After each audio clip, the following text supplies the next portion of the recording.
Hello everyone, स्वागत है आप सभी लोगों का एसएससी डिफेंस एकेडमी की एक नई वीडियो के ऊपर, जिसमें लोग बात करेंगे हिस्ट्री के मोस्ट एक्सपेक्टेड एमसीक्यू क्वेश्चंस के ऊपर। This video is very very very helpful for ACC 131 and 132 as well. हम लोग जो फ्री वीडियो सीरीज़ चला रहे हैं आप लोगों के लिए, आई होप कि आप लोग सभी वीडियोज़ को सीरियसली देखते होंगे और कमेंट जब करते हैं क्वेश्चंस का तो बहुत अच्छा लगता है। इस समय जो वीडियोस आपको मिल रहे हैं उनको ज़रूर देखिए, डायरेक्ट क्वेश्चन आपके एग्ज़ाम में उन सभी वीडियो से मिलेंगे। और जो क्वेश्चन इन सभी वीडियोस में डाले जा रहे हैं वो आपको बिल्कुल नए और बिल्कुल अच्छे अच्छे क्वेश्चन मिलेंगे। अगर आप एसीसी 131 और 132 की प्रिपरेशन कर रहे हैं और 131 के लिए 20 जुलाई को जो आपका एग्ज़ाम है उसके लिए भी प्रिपरेशन कर रहे हैं, तो हमारे टेलीग्राम चैनल से जुड़ जाइए, जहाँ रात 9 बजे हम लोग फ्री ऑफ कॉस्ट आपके एक्सपेक्टेड लेवल के क्वेश्चन करा रहे हैं एग्ज़ाम के। तो उस चीज़ से जुड़ना ना भूलें, फ्री इनिशिएटिव से, और आप अपने प्रिपरेशन को और इनहेंस कर सकते हैं। बहुत सारे लोग जुड़ के लाभ ले रहे हैं, तो आप भी मत भूलिए। Who among the following was an illiterate? कौन सा ऐसा निम्नलिखित में से कौन से ऐसे शासक थे जो अशिक्षित थे? इलिटरेट मतलब अशिक्षित। जहांगीर, शाहजहां, अकबर, औरंगजेब। तो इसका होगा आंसर अकबर। अकबर जो थे वो अशिक्षित थे, क्योंकि 13 या 14 वर्ष की उम्र में ही क्या बन गए थे? भारत के शासक बन गए थे। और बैरम खान इनके संरक्षक थे। ठीक है। और इस जानते हो, एक इनिशिएटिव मैंने और लिया हुआ है, इसमें इस बार मैंने आंसर नहीं बताया है। मैं आपको 1 से 2 सेकंड का मैं समझ दूंगा, आप उसको आंसर को खुद से सोचिएगा।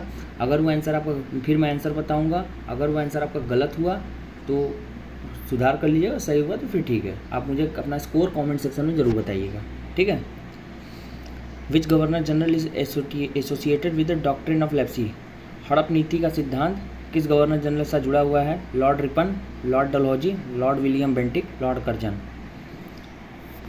आंसर होगा इसका बी, लॉर्ड डलहौजी।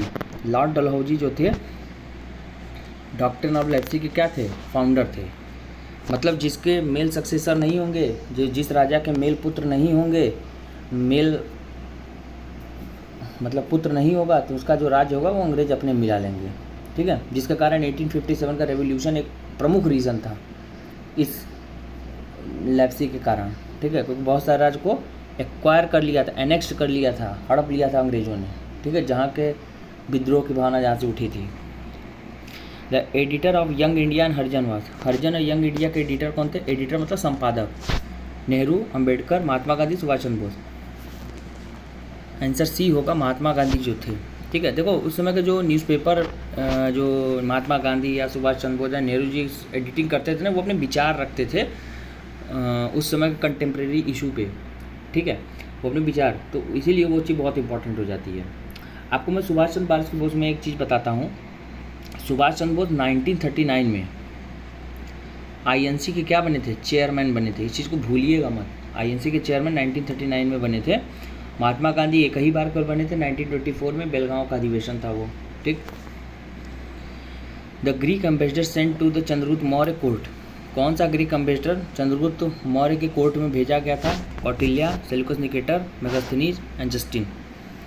तो अगर मैं तीसरे क्वेश्चन का आंसर का बात करूं तो होगा मेगास्थनीज भेजे गए थे चंद्रगुप्त मौर्य की कोर्ट में।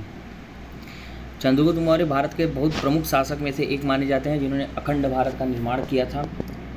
और साथ ही साथ इन्होंने सिकंदर को भी पीछे हटाया था। और उस समय वर्तमान शासक जो धनानंद थे, नंद वंश के शासक थे, उनको हटा के मौर्य वंश की स्थापना की थी चंद्रगुप्त मौर्य ने। Who monk who influenced Ashoka to embrace Buddhism was? कौन से ऐसे सन्यासी हैं जिन्होंने अशोक को बुद्ध धर्म ग्रहण करने पे क्या किया था? इन्फ्लुएंस की, प्रभावित किया था कि बौद्ध धर्म वो एक्सेप्ट कर लें। विष्णुगुप्त, उपागुप्त, ब्रह्मागुप्त और बृहदत्त। इसका होगा फोर्थ का सी, ब्रह्मगुप्त जो थे उन्हीं के इन्फ्लुएंस से क्या हुए थे? अशोक जो थे बुद्ध धर्म ग्रहण किए थे। Name of the Maratha saint who was a contemporary Shivaji? अब इस क्वेश्चन का पहले मतलब समझ लीजिए। मराठा साम्राज्य में शिवाजी के समकालीन कौन से मराठा साधु थे, ये पूछ रहे हैं। ठीक है। एकनाथ, तुकाराम, सेंट ज्ञानेश्वर और नामदेव। तुकाराम जी थे। Tukaram is the contemporary saint of the Shivaji के समय के महान संत थे ये। Which of the following cereals was among the first to be used by man? कौन सा ऐसा राशन है जो मानव द्वारा सबसे पहले यूज़ किया गया था वो था वीट मतलब गेहूँ का प्रयोग मानव ने सबसे पहले किया था। ठीक है, ये उसकी बात कर रहे हैं, एंशिएंट सिविलाइजेशन की बात कर रहे हैं। ठीक है, who gave the title of Mahatma to Madan Mohan Malviya? महामना की उपाधि मदन मोहन मालवीय को किसने दी थी? ये बहुत इंपॉर्टेंट क्वेश्चन है। उपाधि जैसे एक दूसरे को जो लोग देते थे, ठीक है, गांधी जी को बापू की उपाधि किसने दी, गांधी जी को राष्ट्रपिता की उपाधि किसने दी, महामना जी मालवीय जी जिन्होंने बीएचयू के जो संस्थापक हैं उनको महामना की उपाधि किसने दी? तो इसका जो आंसर होगा वो होगा ऑप्शन नंबर डी। ठीक है, तो इसका आंसर होगा डी, महात्मा गांधी। महात्मा गांधी जी ने मदन मोहन मालवीय जी को महामना की उपाधि दी थी, क्योंकि महामना जी जो 1909 और 1918 में आईएनसी के क्या बने थे? अध्यक्ष बने थे। और 1916 में इन्होंने लखनऊ सेशन में जो अलग निर्वाचन मंडल सेपरेट इलेक्टोरेट की बात हो रही थी उसका इन्होंने विरोध किया था। ठीक है, तो इन्होंने बहुत योगदान दिया था, इन्होंने बीएचयू की भी स्थापना की थी। तो इन सभी चीज़ों के चलते महामना जी को, मदन मोहन मालवीय जी को महामना की उपाधि दी गई थी। Panchayati Raj system was implement first pair in the following state? पहली बार पंचायती राज व्यवस्था जो लागू की गई थी किन राज्यों के में लागू की गई थी? 2 स्टेट के नाम बताने हैं। देखो एक बात याद रखना, पंचायती राज सिस्टम जो है वो 11वीं शेड्यूल का पार्ट है, 11वीं शेड्यूल का हिस्सा है जो 73वां संविधान संशोधन 1992 के तहत लागू किया गया था। राजस्थान के नागौर जिले से 2 अक्टूबर 1959 को पंडित जवाहरलाल नेहरू जी ने स्टार्ट किया था। ठीक है, तो पहला होगा राजस्थान और दूसरा होगा आंध्र प्रदेश। ठीक है, यहाँ देखो ऑप्शन एलिमिनेट भी कर सकते थे। सेकंड स्टेट देखो चंडीगढ़ है, उत्तर प्रदेश है, बिहार, राजस्थान। तो Rajasthan is the right answer, option 9 का ए होगा। Next, Rowlatt act 1995 enact during the period of? Rowlatt act 1919 जो है लागू किया गया था किस वायसराय के समय में?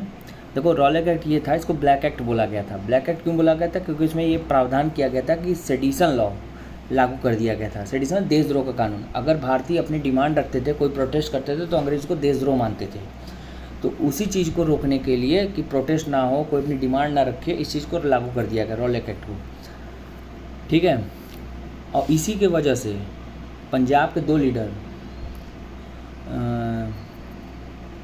को अरेस्ट कर लिया गया, नाम भी याद नहीं आ रहा है, 2 अरेस्ट कर लिए गए थे। उन दोनों का नाम आप लोग बताइएगा कमेंट सेक्शन में। फिर उन्हीं दोनों लोगों के अरेस्ट करने के विरोध में जलियांवाला बाग कांड हुआ था। लोग जाके प्रोटेस्ट कर रहे थे शांतिपूर्वक, जनरल डायर ने गोली चलवा दी थी। तो वो बहुत काला इतिहास है हमारे देश में। तो याद रखिएगा कि रॉलेट एक्ट में ये नियम बनाए गए थे कि अगर सरकार को किसी व्यक्ति के ऊपर संदेह हो रहा है, ब्रिटिश इंडिया को कि गवर्नमेंट को, तो डायरेक्ट किसी भी आदमी को विदाउट ट्रायल, विदाउट आप आरोप सिद्ध किए उनको अरेस्ट कर लीजिए, डिटेन कर लीजिए तुरंत। मतलब कोई ज़रूरत नहीं है, किसी की अधिकारी की ज़रूरत नहीं है, तुरंत आप उनको अरेस्ट कर लीजिए। So that this is called to the black act. ठीक है, तो इसका आंसर जो होगा वो होगा ए, लॉर्ड चेम्सफोर्ड के शासनकाल में ये भारत आया था। Arrange the following chronological order? Dandi march, Simon commission, Poona pact, Gandhi Irwin pact. और सबको पता है, देखो एक चीज़ मैं बता रहा हूँ, दांडी मार्च हुआ था 1930 में, साइमन कमीशन 1920 से। तो पहला देखो साइमन कमीशन तो सबसे पहले आए थे, सेकंड वाला होगा फर्स्ट। यहाँ देखो सी ऑप्शन खत्म, डी ऑप्शन खत्म, ए और बी में से कोई ना कोई एक ऑप्शन होगा हमारा। देखो गांधी इरविन पैक्ट के बाद पूना पैक्ट हुआ था, क्योंकि गांधी इरविन पैक्ट इसलिए किया तो सेकंड राउंड टेबल कॉन्फ्रेंस में गांधी जी को ले जाने का कारण था और उनको दांडी मार्च के कारण जेल में डाल दिया गया था। ठीक है, तो पहले हुआ था कौन सा? दांडी मार्च हुआ था, उसके बाद गांधी जी अरेस्ट हुए, तो गांधी इरविन पैक्ट के तहत गांधी जी को बाहर निकाल के लंदन ले जाया गया सेकंड राउंड टेबल कॉन्फ्रेंस के लिए। तो वहाँ पे कम्युनल इलेक्टोरेट की बात होने लगी, सेपरेट इलेक्टोरेट की बात होने लगी कि हर धर्म के लोग हर धर्म के काम करेंगे। तो उसके बाद गांधी जी और अंबेडकर जी के जो एग्रीमेंट हुआ इसको पूना पैक्ट बोलते हैं। तो पूना पैक्ट हुआ सबसे लास्ट में, फिर हुआ दांडी मार्च हुआ, दांडी मार्च के बाद कौन सा हुआ? पहला हुआ, फिर हुआ चौथा Gandhi Irwin pact. Option B is the right answer. ठीक है, और मैं सबका डेट भी बता देता हूँ, ये हुआ था 1930 में, मार्च 1930 में। ठीक, 1930 में मार्च में हुआ था। साइमन कमीशन 1927 में भारत आया था। पूना पैक्ट हुआ था 1931 में और गांधी इरविन पैक्ट हुआ था 1932 में पूना पैक्ट हुआ था और 1931 में गांधी इरविन पैक्ट हुआ था। तो ऑब्वियस बात option B is the second answer. The founder of the Lodhi dynasty was? Lodhi dynasty के फाउंडर कौन थे? ऑब्वियस सी बात है, इब्राहिम लोधी थे। ठीक है, बहलोल लोदी थे। बहलोल लोदी थे जिन्होंने लोदी वंश की स्थापना की थी, और लोदी वंश के अंतिम शासक को हराकर बाबर ने मुगल वंश की स्थापना की थी। और वो जो शासक थे जहाँ जिनके बीच पानीपत का प्रथम युद्ध हुआ था वो थे इब्राहिम लोदी। ठीक है, इब्राहिम लोदी और बाबर बीच हुआ था, जिसमें लोदी वंश का अंत हुआ और बाबर ने मुगल साम्राज्य की स्थापना की थी भारत में। और फाउंडर जो थे बहलोल लोदी थे लोदी वंश के। ठीक है, next, in 1939 Subhash Chandra Bose was elected president which of the following defeated. किसको हरा के आईएनसी के चेयरमैन बने थे? पिताबी सीतारमैया। ठीक है, ACC 131 का एग्ज़ाम प्रिपरेशन मॉड्यूल आप ज्वाइन कर सकते हैं, जो 1 वीक का आपको लेटेस्ट अपडेटेड डाटा मिल जाएगा, PDFs मिल जाएंगी आप पढ़ने के लिए, जो केवल 699 रुपये का है, जिसमें शॉर्ट्स और नोट्स मिलेंगे, 1 लाइनर MCQ के फॉर्म में, रिकॉर्डेड लेक्चर्स मिलेंगे जिसको अपने टाइम के हिसाब से देख सकते हैं, जो शॉर्ट लेक्चर्स होंगे। मैराथन क्लासेस में आप ज्वाइन करके अपने टीचर से डाउट भी पूछ सकते हैं, और मॉक टेस्ट आपको वीकली कराए जा रहे हैं। 81207459 व्हाट्सएप करके आप इस मॉड्यूल को ज्वाइन कर सकते हैं। ये हमारा लाइव क्लास का स्क्रीनशॉट है, गूगल मीट भी स्क्रीन से पढ़ाते हैं, PDF नोट्स जो पेड बैच लेने के बाद आपको मिलेंगे। ये ACC डिफेंस अकेडमी का ऐप है, गूगल प्ले स्टोर पर इंस्टॉल कर लीजिए। इंस्टॉल करने के बाद आपको कुछ ऐसा इंटरफेस देखने को मिलेगा, जिसको आप अपने as per need as per interest join कर सकते हैं। ये टेलीग्राम चैनल है जहाँ पे आप रात 9 बजे जुड़ के क्वेश्चन प्रैक्टिस कर सकते हैं। अगर आपकी यूनिट में नेटवर्क इशू होता है तो इस बुकलेट को ऑर्डर कर लीजिए, जो फुली अपडेटेड है और लेटेस्ट टर्न एंड पैटर्न के हिसाब से एग्जाम में तैयार कराए गए हैं। जिन्होंने 130 में बहुत अच्छा रोल प्ले किया था, तो 132 131 में भी इसको बहुत अपडेट कर दिया गया है। अगर आपकी यूनिट में नेटवर्क इशू होता है तो इस बुकलेट को ऑर्डर कर लीजिए, इसमें थ्योरी MCQ 1 लाइनर भर के दिए गए हैं। 81207459 में व्हाट्सअप करके ज्वाइन कर लीजिए, और इसको लेने के बाद फिर आपको कहीं और से पढ़ने की कोई जरूरत नहीं पड़ेगी। और ये हमारे यूट्यूब चैनल सब्सक्राइब कर लीजिए, बेल आइकन ऑन कर लीजिए, क्योंकि सभी इन्फॉर्मेटिव वीडियो, सभी इंपॉर्टेंट अपडेट आपको यहीं हमारे यूट्यूब चैनल मिलेंगे। मिलते हैं नेक्स्ट वीडियो में। Good bye, take care, stay tuned with us. जो क्वेश्चन का आंसर पूछा